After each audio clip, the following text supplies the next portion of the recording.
بھائی مجھے بتائیں، وہ لوگ ہی بتائیں جو ان کی طرف چلے جا چکے ہیں. میں ان سے ہی پوچھتا ہوں، بتاؤ پھر حق کو جاننے کا طریقہ کیا ہوگا؟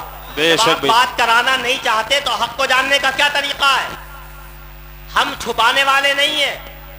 چھپانے والے دوسرے لوگ ہوتے ہیں. بہت سے لوگ چھپاتے ہیں. چھپانا ہی ان کے مذہب میں جو ہے بہت بڑا فریضہ مانا جاتا ہے. اشاروں میں سمجھیے آپ. ہم چھپانے والے نہیں ہیں، ہم تو دکھانے جی والے جی ہیں. بے شک. ہم ظاہر کرنے والے ہیں. اور جس دن آمنے سامنے آئیں گے سب کچھ کھول کر کے دکھا دیں گے کیا بات. انشاءاللہ. میں پورے اللہ کی قسم کھا کر کے کہتا ہوں چند منٹ بھی وہ ہمارے سامنے رک نہیں سکتے. واہ واہ واہ واہ. پبلک کے سامنے سب کچھ ظاہر ہو بے جائے شک گا. حق بات. ارے آؤ تو یار بات تو کرو. شکوک و شبہات ہیں تو آ کے بات کرو نا سامنے. بہت کچھ کہتا میں، لیکن آخر میں بس جو ہے ایک روایت آپ کو سنانا بہت ضروری سمجھتا ہوں.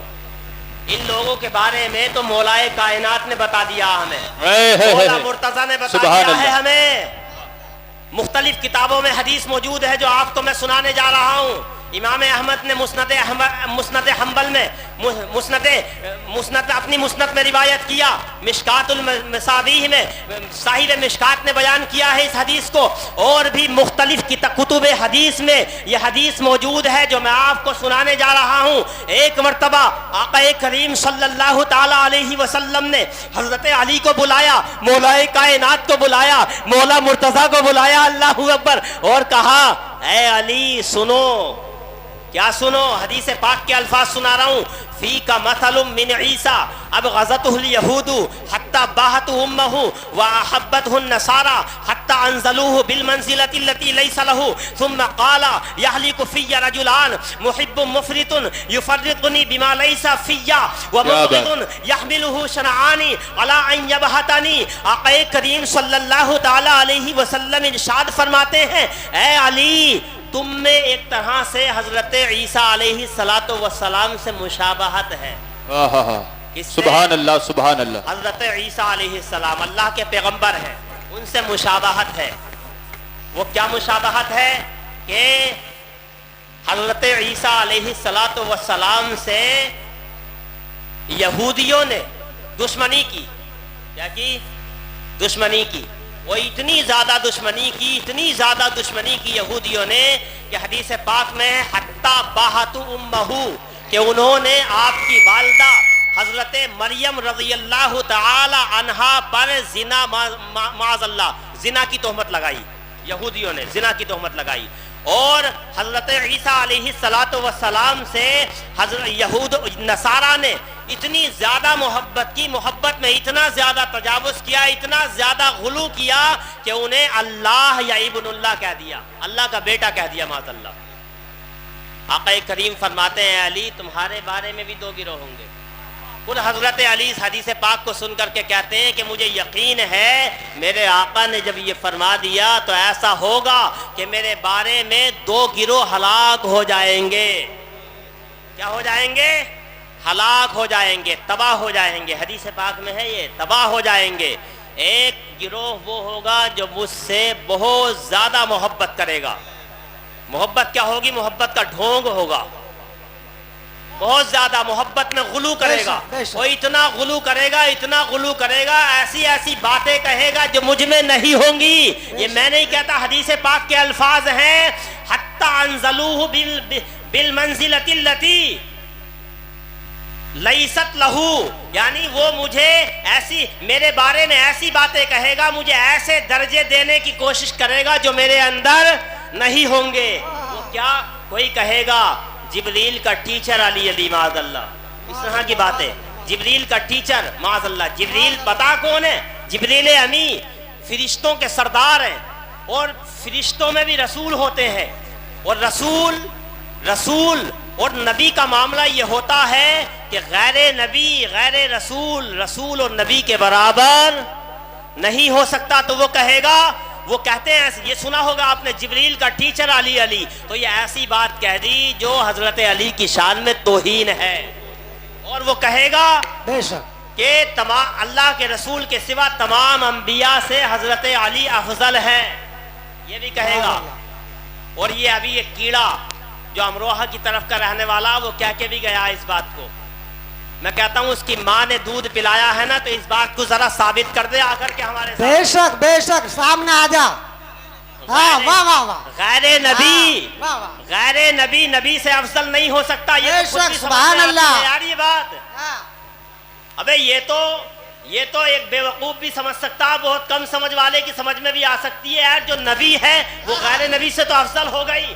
اس پہ بے شمار حوالے ہیں، میں بھی گفتگو کر سکتا ہوں، لیکن چونکہ اس موضوع کو تفصیل سے آپ کو علامہ توصیف رضا سمجھائیں گے انشاءاللہ ابھی آ کر کے، تو میں عرض کر رہا تھا حضرت علی فرماتے ہیں ایک گروہ کیسا ہوگا کہ مجھ سے بہت زیادہ محبت کرے گا، محبت میں اتنا غلو کرے گا، اتنا ڈھونگ رچے گا کہ میرے بارے میں ایسی باتیں کہے گا جو مجھ میں نہیں ہوں گی، جبریل کا ٹیچر بتائے گا، انبیاء سے افضل بتائے گا، یہ میری شان میں گستاخی تو ہو سکتی ہے، تعریف نہیں ہو سکتی۔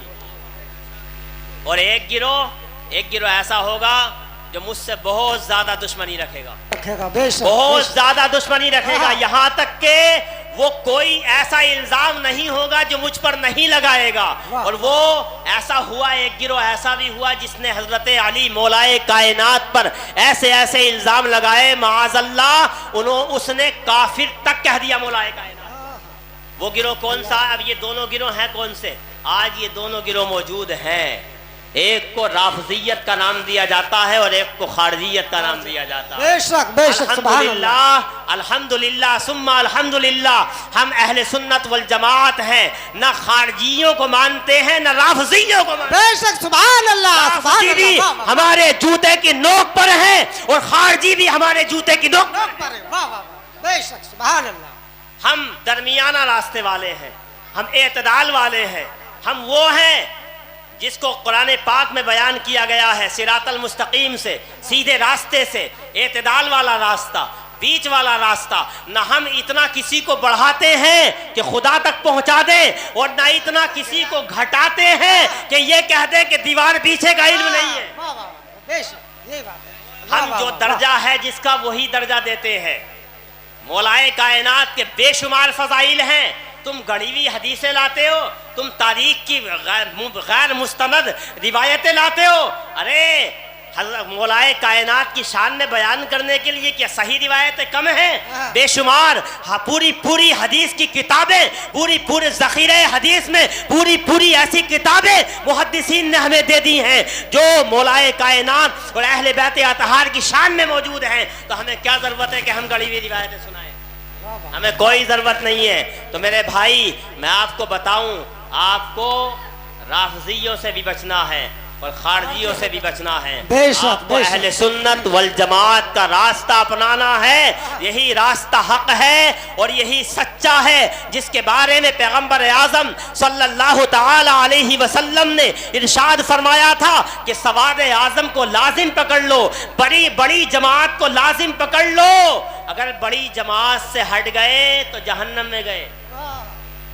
بڑی جماعت کون سی ہے؟ آج بہت سے سروے ہو چکے ہیں دنیا میں، یہ جتنے ہیں نا، یہ چاہے دیوبندی ہوں، وہابی ہوں، شیعہ ہوں، رافضی، یہ تفضیلی، یہ تبرہ کرنے والے اور یہ صحابہ کو گالیاں دینے والے، انہیں دیکھو گے نا آپ تو یہ مٹھی بھر ہے۔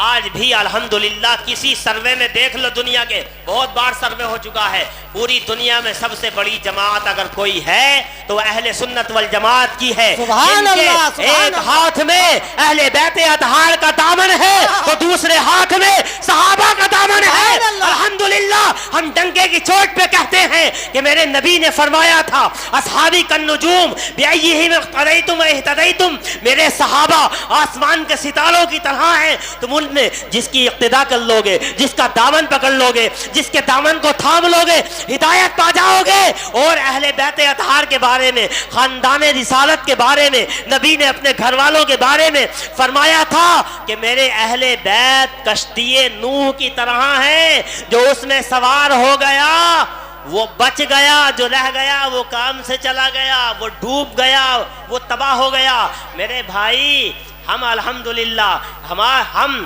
صحابہ کے ستاروں سے روشنی حاصل کرتے ہیں اور اہل بیت کی کشتی میں سوار ہیں۔ میرے بھائی میں سوچنے لگا، آخری بات بتا رہا ہوں، میں سوچنے لگا کہ اللہ تبارک و تعالی نے صحابہ کو ستارہ کیوں کہا اور اپنے اہل بیت کو کشتی نوح کی طرح کیوں کہا؟ جب غور کیا تو سمجھ میں آ گیا، جب سمندر میں کشتی چلا کرتی ہے تو آپ نے دیکھا ہوگا کشتی کو پار لگانے کے لیے، کشتی کو کنارے تک پہنچانے کے لیے ملاح پتہ ہے کیا کام کرتا ہے؟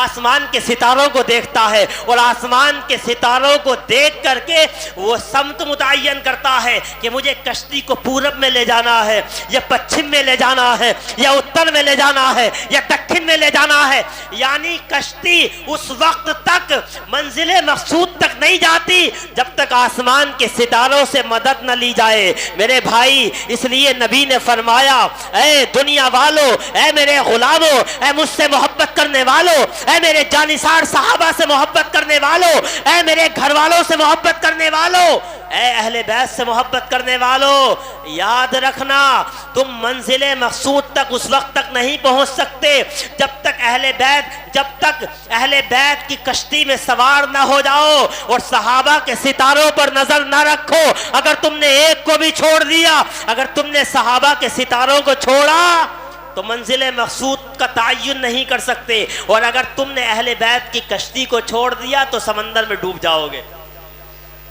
اس لیے ہمیں نہ صحابہ کو چھوڑنا ہے اور نہ اہل بیت اطہار کو چھوڑنا، کسی کو چھوڑنا نہیں ہے۔ جو ایک کو بھی چھٹوانے کی بات کرے نا تو اس سے کہو تو اپنا راستہ الگ بنا لے بھائی، ہم تو وہ والے ہیں جس کی تعلیم پیغمبر اعظم صلی اللہ علیہ وسلم نے ہمیں دی ہے کہ صحابہ کو آسمان کا ستارہ کہا ہے اور اہل بیت کو کشتی نوح کی طرح کہا ہے۔ ایک بات کہہ دوں، ایک آیا تھا تو وہ کہہ رہا تھا، میں نے جب یہ بات کہی تو اس نے جواب دینے کی کوشش کی تو اس نے کہا بھائی وہ کشتی جو تھی نا، وہ کشتی تو اللہ کے حکم سے چلتی تھی، اللہ کے حکم سے رکتی تھی۔ میں نے کہا ارے نادان، کیا کوئی کشتی کائنات میں ایسی ہے جو اللہ کے حکم کے بغیر چل جائے؟ بھائی ہے، ہم تو خود ہی کہتے ہیں کوئی پتا اللہ کے بغیر ہلتا نہیں، تو کشتی بھرا کیسے چل سکتی ہے اور کیسے رک سکتی ہے؟ وہ اور لوگ ہوں گے جو کہتے ہیں کہ دنیا میں ایسی کشتیاں بھی ہیں جو اللہ کے حکم کے بغیر رک سکتی ہیں اور چل سکتی ہیں۔ ہم تو کہتے ہیں کائنات کا کوئی ذرہ میرے رب کے حکم کے بغیر ہل بھی نہیں سکتا۔ تو حضرات خیر، چونکہ وقت بہت کم ہے، حضور ختم کیا جائے، وقت بہت کم ہے، اس لیے میں اپنی گفتگو کو یہیں پر ختم کر رہا ہوں، اور انشاءاللہ کبھی موقع ملا نا تو بڑی تفصیل سے اس موضوع پر گفتگو کروں گا۔ بلکہ موقع کیا، آپ حضرات کو میں نے بتا دیا نا، آپ حضرات اب اس بات کی کوشش کرو، چونکہ بہت اختلاف ہو گیا یار گاؤں میں۔ میں ادھر کے لوگوں سے بھی کہنا چاہوں گا جو دھوکے میں آ گئے ہیں، میں ان سے بھی کہنا چاہوں گا کہ بھائی یہ آپس میں کیوں لڑ رہے ہو یار، ایک دن فیصلہ ہو جائے نا۔ کل سے آج سے ہی آپ لوگ یہ کوشش کرنا شروع کر دیں، ان لوگوں کو فون کریں جو آ کے اختلاف ڈلوا رہے ہیں، ان سے کہیں کہ یار آؤ، ہمارے گاؤں میں اختلاف ڈلوانے کی ضرورت نہیں ہے، ہم سب الحمدللہ اہل سنت والجماعت ہے، سنی ہیں ہم سب صحابہ کو اور اہل بیت اطہار کو ماننے والے ہیں۔ اس لیے انہیں بلانے کی کوشش کریں اور کوئی بھی دن رکھ دیں، چاہے کل کو رکھ دیں، چاہے پرسوں کو رکھ دیں، چاہے 3 دن کے بعد رکھ دیں، کوئی دن رکھ دیں اور فیصلہ ہو جائے کہ کون حق پر ہے کون باطل پر ہے۔ اگر وہ کہیں کہ ہم مجمع میں بات نہیں کریں گے تو ان سے کہو کہ تم کیسے تیار ہو، ان سے پوچھو، ہم تو الحمدللہ ہر طرح سے تیار ہیں۔ سبحان اللہ، سبحان اللہ۔ وہ کہیں کہ مولانا کامل اکیلے آ جائیں تو اس کے لیے بھی تیار ہیں، وہ کہیں کہ مفتی اکرام صاحب اکیلے آ جائیں اس کے لیے بھی تیار ہیں، وہ سبحان اللہ، سبحان اللہ۔ توصیف رضا مصباحی اکیلے آ جائیں اس کے لیے بھی تیار ہیں۔ ہم ہر طرح سے تیار ہیں، انہیں تیار کر لو، وہ چاہے خود آ جائیں، چاہے یہاں سے ہندوستان سے لے کر ایران تک کے بڑے بڑے رافضیوں کو لے آئیں، آ جائیں اور آ کر کے بات کر لیں، چاہے مجمع میں بات کریں چاہے بند کمرے میں بات کریں، جیسے چاہیں وہ آ کے بات کر لے، بلاؤ بس انہیں کسی طرح سے۔ اگر وہ چاہتے ہیں سنبل میں نہ آئے تو ہم تو تیار ہیں، امروہہ میں رکھ لیں، سبحان اللہ، سبحان اللہ، کرنے کے لیے تیار ہیں۔ اللہ تبارک و تعالی ہم سب کو حق سمجھنے حق سمجھانے کی توفیق عطا فرمائے، آمین۔ آخر میں ایک شعر بھی پڑھ دوں اعلیٰ حضرت امام اہل سنت بریلی کے تاجدار کا، جو کربلا سے متعلق ہے، جو کربلا والوں سے متعلق ہے۔ امام اہل سنت فرماتے ہیں کیا بات رضا اس چمنستان کرم کی،